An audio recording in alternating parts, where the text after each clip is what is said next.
The last panel today is called Same as You, Confession, Perception and Identity. And we've got two great speakers. First up is Andrea Carlo, who is a PhD student in the Department of Philosophy at University College Cork. And his main areas of expertise are Michel Foucault, political philosophy and early modern philosophy. Why am I struggling? It's late on a Saturday, it's getting later. I need a cup of tea, clearly. And Andrea's paper is called To Make, Live and Let Die, Foucauldian Themes in Yellowjackets.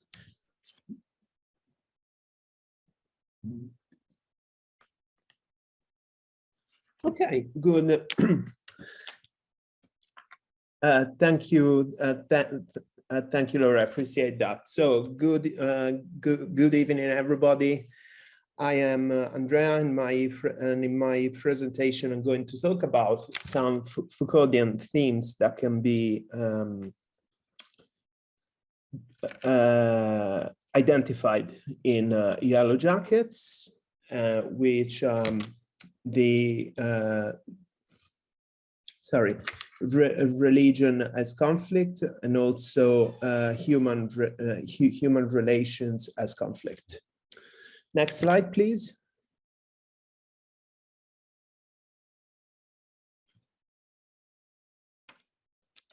Now, what I'm going to focus in this presentation is on Society Must Be Defended, which is one of the most important lecture courses by Foucault. And I'll be expanding on his idea of human relations as war, and my case study will be the quarrel between Jackie and Shona. Then I'll move on to discuss religion as biopower in Laura, hoping to provide a new Foucauldian interpretation of these characters. Next slide, please. Now, according to Foucault, in Society Must Be Defended, what underpins human relations is the fact that they are confrontational, bellicose. So there is an element of conflict in anything we do, in any relation we have with people. Next slide, please. I'm now quoting from Society Must Be Defended about relations. Foucault says relations must be interpreted as a continuation of war, and they are interpreted as episodes, fragmentations, and displacements of the war itself. We're always writing the history of the same war, even when we are writing the history of peace and its institutions. So what Foucault is hinting at, again, is that war underpins anything we do in society, especially from when it comes to human relations. Next slide, please. Now, the key feature of this war is the break between those who have to live and those who have to die. So according to Foucault, biopolitics is about establishing those people that have to live and those people that have to die. In Yellowjackets, the key element in making live and let it die is the very fraught relation between Jackie and Shona. This such animosity comes to the forefront after Jackie has had sex with Travis. So Shona and Jackie quarrel. Jackie decides to sleep outside, even though Shona has the chance to let her in. She decides not to, and Jackie freezes to death. So what it can be seen is, in this case, Shona has decided that Jackie has to die. She metaphorically makes her die because she is the element that leads to confrontation and animosity. As Foucault says, anything that looks like an enemy in society should be destroyed. So this is what Shona does by letting Jackie die outside, by letting freeze to death. She has metaphorically killed her.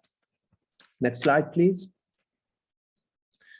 Now, in The Will to Knowledge, the first volume of the history of sexuality, Foucault discusses how religion is another example of biopower, another technique whereby power asserts its preeminence on human beings. So religion as such is a way to basically to control human beings, and therefore Foucault, let's put it this way, is not, his treatment of religion is not very sympathetic, but at the same time I believe that religion can be confronted in a different way in Yellowjackets, especially if you look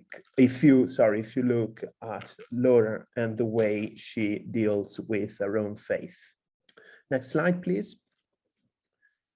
Now, I want to be honest. I believe that Laura is a Roman Catholic, but if I'm wrong, please feel free to let me know. And in her faith, there is no hierarchical element. She is honest about what she does. She is honest about her belief and how she deals with her faith system. What struck me when I first watched the series is the way she christens Lottie. You would expect from a religious point of view, you'd expect some kind of hierarchy who can say when you can be baptized, what are the fulfillments you have to, what are the requirements you have to fulfill in order to be baptized and everything. So what struck me was the fact that Laura practices what she preaches, and therefore she allows Lottie to be christened because she believes if she honestly believes in Christ, then she should be baptized. So there is no Foucauldian system of extracting knowledge from the faithful. This is very, very top-down. It is not a top-down system. There is also, as I will expand on in the next slide, another important element of Laura's faith. Next slide, please. Oh, sorry, I think that was the previous one. I'm sorry. So what happens is that when the team are stranded, then Laura decides to get an airplane and seek some help. But when she gets into the airplane, it crashes and then she dies. So from that point of view, I believe that Laura is a genuine model of religion. Her faith is consistent, shall I say, with what Christians are supposed to be doing. And from that point of view, she defies the Foucauldian model of religion as a strategy to gain knowledge from people. Now, actually, next slide, I'm sorry. So why Yellowjackets and Foucault? There is this element of conflict in Yellowjackets that invokes the idea of making live and letting die. So in the fight between Shona and Jackie, there is this element of war, of human relations as war, and also at the same time, Laura defies the Foucauldian idea of religion by showing that religion is not a discourse, but is a sincere practice. So something that is not supposed to wield power on people, but somebody that can actually help people to feel more comfortable in their environment. Thank you, and I'm looking forward to answering your questions. Thank you so much, Andrea. Nicole Hamilton, PhD candidate at Ulster University, and currently researching queer representation in young adult fantasy fiction. And her other academic interests include horror films, fantastic, monstrosity, sexuality, female trauma, and fandom. And you've contributed to Airtenum, is that right? Airtenum? I've never heard the word spoken aloud, so. Have you? Can you guess that I've never said it out loud? Aeternum? Let's go for Aeternum, that sounds nice. And the Irish Journal of Gothic and Horror Studies. I'm sure somebody can correct me in the comments. And Nicole's paper today is one of my favorite titles. Who the fuck is Lottie Matthews? Madness, Perception and Identity in Yellowjackets. So whenever you're ready, go ahead. From Nell in The Haunting to Amelia in The Babadook, the horror genre has always had an interest in the stories of mad women, particularly in blurring the lines between real supernatural events and fictions of a mentally ill mind. Yellowjackets very much follows this tradition through the character of Lottie Matthews. Throughout the series, Lottie's character has been defined by those around her and the Yellowjackets fandom alike as the schizophrenic, the prophet, and the antler queen, with Lottie not necessarily being given the option to define her identity herself. With that in mind, this paper will centre on the series' depiction of Lottie's mental state, focusing on her evolution from normal teenage girl to the self-assured potential cult leader that emerges by the end of the season. So much of the research surrounding representations of madness, particularly of women, is focused on the problematic nature of those representations. Heath argues that people with a mental disorder commonly operate on film as threats against the cinematic common man or woman. They embody the frightening uncertainty of the unknown and the apprehension about random acts of violence from strangers or terrorists. So much like the monster in Gothic fiction, the mentally ill are a source of fear and fascination onto which we can easily project our anxieties. Mentally ill women in particular are subjects for exploring these anxieties, as seen through the myriad of horror properties that centre on them. And it becomes clear that there is a deep connection, at least in fiction, between womanhood and madness. When we think of representations of female madness, the examples that come to mind are often those in which rebellion or desire for freedom were seen as manifestations of madness by other characters, usually by men. In The Female Malady, Elaine Showalter wrote that madness has been the historical label applied to female protest and revolution. So if we think of something specifically like The Yellow Wallpaper, in which the protagonist is locked away and essentially driven mad for displaying symptoms of what her husband calls temporary nervous depression, we can see how mental illness has been weaponized to oppress women who do not conform to what is traditionally expected, and it becomes obvious that these stories can and have been viewed as allegories for the treatment of women in wider society. Horror on screen functions in much the same way. Films like The Haunting and The Babadook depict a woman tormented by an inability to cope with societal pressures that have been foisted upon her. For me, each example that I've mentioned so far resonates specifically because they address the fact that society at large wasn't ready to deal with women who occupied space outside what has been deemed the norm. Oftentimes, these depictions hinge on one of two things, or even both of these things: how others view the madwoman and how the madwoman views herself. And this dichotomy will be the crux of this paper. So firstly, I think it's important to establish who Lottie is at the beginning of the series. It's pretty safe to say, based on what we know about her in the first few episodes, and then what we later learn about her childhood, that Lottie's own self-perception has greatly been influenced by how she was perceived by her parents as a child. The first view that we get of her home life is in episode 1, where we see her having breakfast alone. This sequence is part of a larger montage in which we see all of the girls' home lives, with each being punctuated by something that informs their characters. For Lottie, hers is that she eats breakfast without any other family members, and is instead only seen with a maid who brings her medication. We later find out that Lottie's father paid for the private plane that they're using to get to nationals, to which Lottie says it's pretty much his only form of parenting. And it becomes clear from this that her father is at the very least neglectful and uses his wealth to compensate for his lack of actual involvement in her life.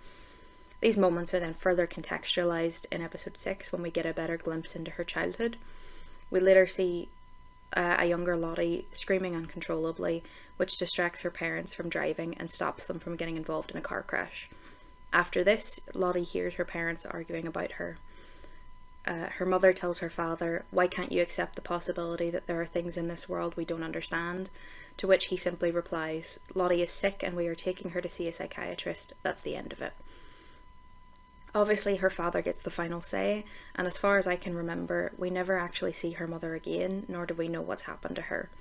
And it's important to note here that although Lottie clearly comes from a rich family, she's also visibly not white, and is portrayed as mixed race, with actress Courtney Eaton being of Chinese and Maori descent.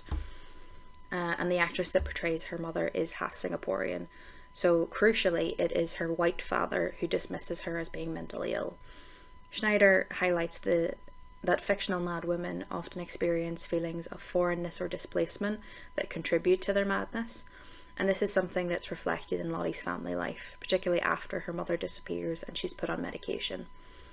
This moment in particular reminded me of another literary madwoman, Bertha Mason from Jane Eyre, more specifically her depiction in Jane Reese's White Sargasso Sea, which is in essence a story about a man asserting authority over his wife. She's depicted as a woman of colour as well, and he essentially exploits her mental illness in order to control her.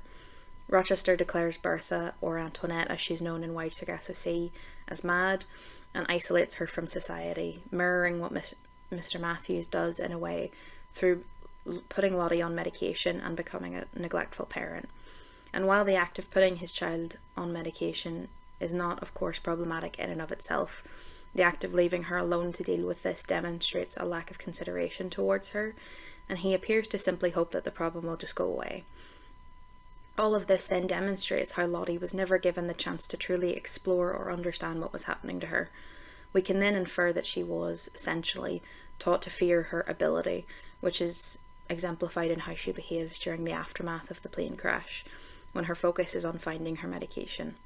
Here we see that despite going through multiple extremely traumatic events, the crash itself, seeing Coach Ben's destroyed leg and then Misty chopping it off, and finally Coach Martinez's body falling from the tree, Lottie's number one priority remains finding her medication, indicating that she is extremely fearful of what will happen if she isn't taking them.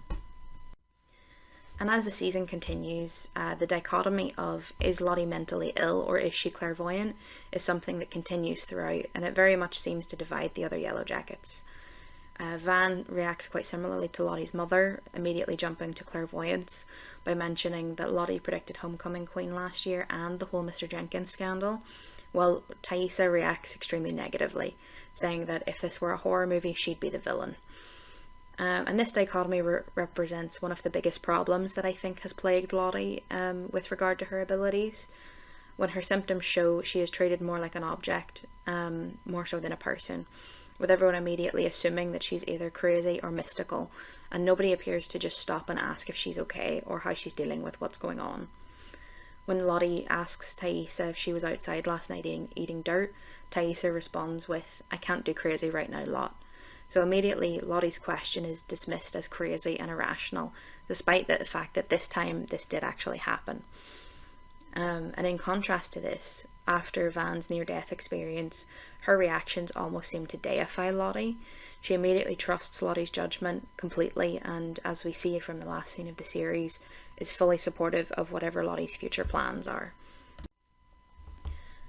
So most of what I've discussed so far has taken place up to and including episode 6, and throughout these last few episodes we've primarily seen Lottie either in a group setting, where she's occasionally speaking but rarely fully involved in a discussion, or she's on her own and questioning her own mind. And this mirrors the sense of being lost that I think Lottie feels. She's uncertain of what's going on around her, she doesn't have anything solid to latch onto, and this only changes when she begins to spend one-on-one time with Laura Lee. After witnessing the bloody deer and Thaisa eating dirt, she approaches Laura Lee with questions about God, despite showing no prior belief or interest in religion. In fact, she actually groans with the rest of the girls whenever Laura Lee expresses her religion in dire situations. However, now she asks Laura Lee, in the Bible people had visions, right? Like prophets and stuff. How did they know they weren't just crazy? So from this, it's obvious that Lottie is clearly searching for some sort of guidance to better understand what's happening to her, although that something is not necessarily Christianity. Throughout her baptism, she looks determined but not entirely convinced, particularly when she sees the fire behind Laura Lee's head, and Laura Lee says that it's the Holy Spirit. Here, I would argue that Lottie's dysfunctional family life has resulted in her being unable to trust her own judgment regarding her mental health, and that she turns to Laura Lee primarily because she is the embodiment of having faith and trusting your own judgment. But she doesn't necessarily turn to her because she also believes in Christianity. And this idea of Laura Lee as a solid guiding light is supported by Courtney Eaton herself, who said that Laura Lee had this unwavering faith and mental clarity, and that's what Lottie's searching for. She's uncertain about her own reality and is trying to find something to hold on to. And she also goes on to say that losing Laura Lee is kind of Lottie's breaking point. And the first time that I watched the series, I absolutely agreed with this. But now, having watched it through multiple times, I actually don't think that that's the case at all. While Laura Lee knows what she believes, Lottie never shows that she truly believes the same thing. And although I don't think that Laura Lee was intentionally pushing Christianity onto Lottie, with Laura Lee there was never a possibility that Lottie's visions were anything other than Jesus making himself known.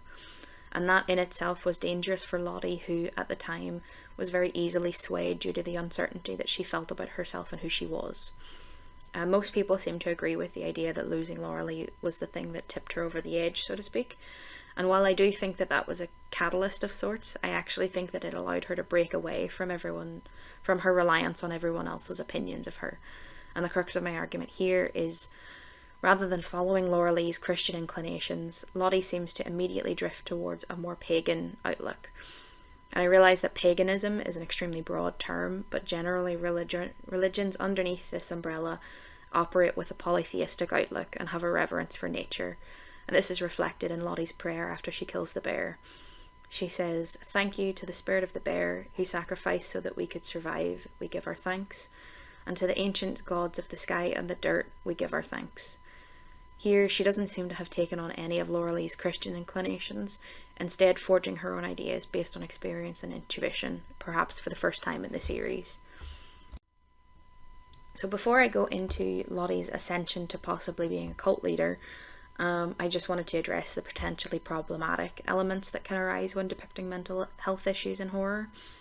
While this paper is arguing that Lottie's depiction can be a source of empowerment, others have already pointed out the negative aspects of this portrayal.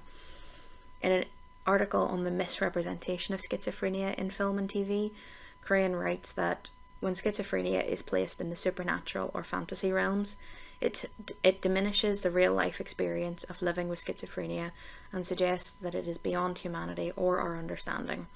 By aligning schizophrenia with demonic entities and malicious spirits, these supernatural representations similarly perpetuate the idea of schizophrenic people as other, which can ostracize them and negatively impact their self-perception.